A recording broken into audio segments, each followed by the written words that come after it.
Green chilli sauce எப்படி செய்ய போறதுன்னு இன்னைக்கு நம்ம பார்க்க போறோம். இது அவ்வளவு நமக்கு வீட்டுல வச்சிருக்க பொருளை வச்சுதான் நம்ம ஒரு 5 நிமிஷத்துல செய்ய போறோம். வாங்க இப்ப நம்ம வீடியோக்குள்ள போய் பார்க்கலாம். இப்ப 150 கிராம் அளவுக்கு நம்ம பச்சை மிளகாய் எடுத்து நல்லா நறுக்கி எடுத்து நம்ம குக்கர்ல தான் இன்னைக்கு வேக வைக்கிறோம். குக்கர்ல வேக வச்சுக்கலாம். ஒரு சின்ன இஞ்சி துண்டு நம்ம பொடிசா நறுக்கிருக்கோம். ஒரு 5 பூண்டு நம்ம ரெண்டா கீறி வச்சிருக்கோம். இப்ப நம்ம கொஞ்சம் பெருங்காயத்தூள் போட்டுக்கலாம். போட்டு இப்ப ஒரு 1/4 டம்ளர் அளவுக்கு நம்ம தண்ணி விட்டுக்கலாம். ரொம்ப தண்ணி தேவையில்லை. 1 ஸ்பூன் அளவுக்கு சால்ட் போட்டு இப்ப நம்ம 2 விசில் வச்சு இப்ப எடுத்துக்கலாம். இப்ப பாருங்க, பச்சை மிளகாய் இந்த அளவுக்கு நல்லா அப்படி வெந்திருக்கணும். இப்ப இதை நம்ம மிக்சி ஜார்ல போட்டுதான் அரைக்க போறோம். இப்ப நல்லா அதை ஆறுனவனே நம்ம மிக்சி ஜார்ல போட்டு இந்த அளவுக்கு நல்லா நைஸா நம்ம அரைச்சு எடுத்துக்கலாம். பாருங்க எப்படி இருக்குன்னு பாருங்க. இப்ப நம்ம அதை சல்லடையில நல்லா வடிகட்டிக்கலாம். இப்ப நம்ம ஒரு 1/2 டம்ளர் அளவுக்கு தண்ணி ஊத்தி குக்கர் அந்த மிக்சி ஜார் எல்லாத்தையும் கழுவி நம்ம அதில் ஊத்திக்கலாம். ரொம்ப ஊத்தாதீங்க. இப்ப நம்ம 150 பச்சை மிளகாவுக்கு நம்ம 1/2 டம்ளர் தண்ணி ஊத்துனா நமக்கு போதும். நல்லா நம்ம அந்த ஜூஸை நம்ம சாரை நல்லா நம்ம சல்லடையில எடுத்துக்கலாம். பாருங்க இந்த அளவுக்கு நல்லா எடுத்துக்கலாம். பாருங்க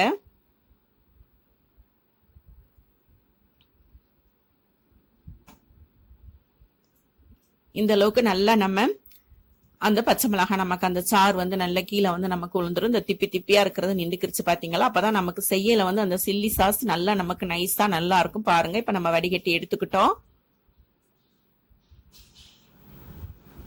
இப்ப அந்த நம்ம திப்பி எடுத்து கீழே போட்டுறலாம். பாருங்க எப்படி இருக்குன்னு பாருங்க. எவ்வளவு நைஸா இருக்கு பாத்தீங்களா? இப்ப நைஸா இருக்குல்ல. இப்ப நம்ம சல்லடையில வடிகட்டி செஞ்சோம்னா அந்த சில்லி சாஸ் சூப்பரா இருக்கும் நமக்கு. இப்ப பாருங்க நம்ம ஒரு கடாயில ஊத்திக்கலாம். ஊத்திட்டு இப்ப நம்ம ஒரு 15 நிமிஷம் நம்ம ஒரு மீடியம் சிம்ல வச்சு இப்ப நம்ம கொதிக்க வச்சுக்கலாம். இந்த அளவுக்கு நம்ம கொதிக்க வச்சுக்கிட்டோம்னா நமக்கு அந்த தண்ணி எல்லாம் வத்தி நமக்கு அந்த கிரீன் சில்லி சாஸ் நமக்கு தயாராயிரும். பாருங்க இப்ப நல்லா நமக்கு வத்திருச்சு பாத்தீங்களா?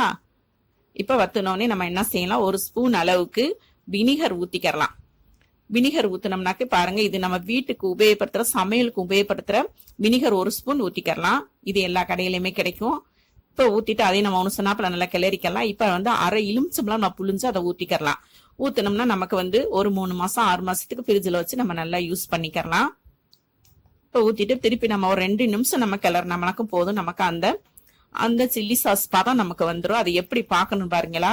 இப்ப நம்ம எடுத்து ஒரு தட்டுல நம்ம ஊத்தினோம்னா நம்ம கீழே பாருங்க இப்படி சாக்கையில நமக்கு அந்த தண்ணி வராது. பாருங்க எல்லாம் மொத்தமா 1 சொன்னாப்புல வருது பாத்தீங்களா? அப்ப அதுதான் நமக்கு பதம். இப்ப நமக்கு சூப்பரான கிரீன் சில்லி சாஸ் ரெடி ஆயிடுச்சு பாத்தீங்களா? நம்ம வீட்டுல வச்சிருக்க பொருளை வச்சு நம்ம 10 நிமிஷம் தான் நம்ம அழகா செஞ்சுட்டோம். இப்ப இந்த வீடியோ பிடிச்சிருந்தா நீங்க லைக் பண்ணுங்க, ஷேர் பண்ணுங்க, கமெண்ட் பண்ணுங்க, சப்ஸ்கிரைப் பண்ணுங்க, பக்கத்துல உள்ள பெல் பட்டனை மறக்காம கிளிக் பண்ணுங்க.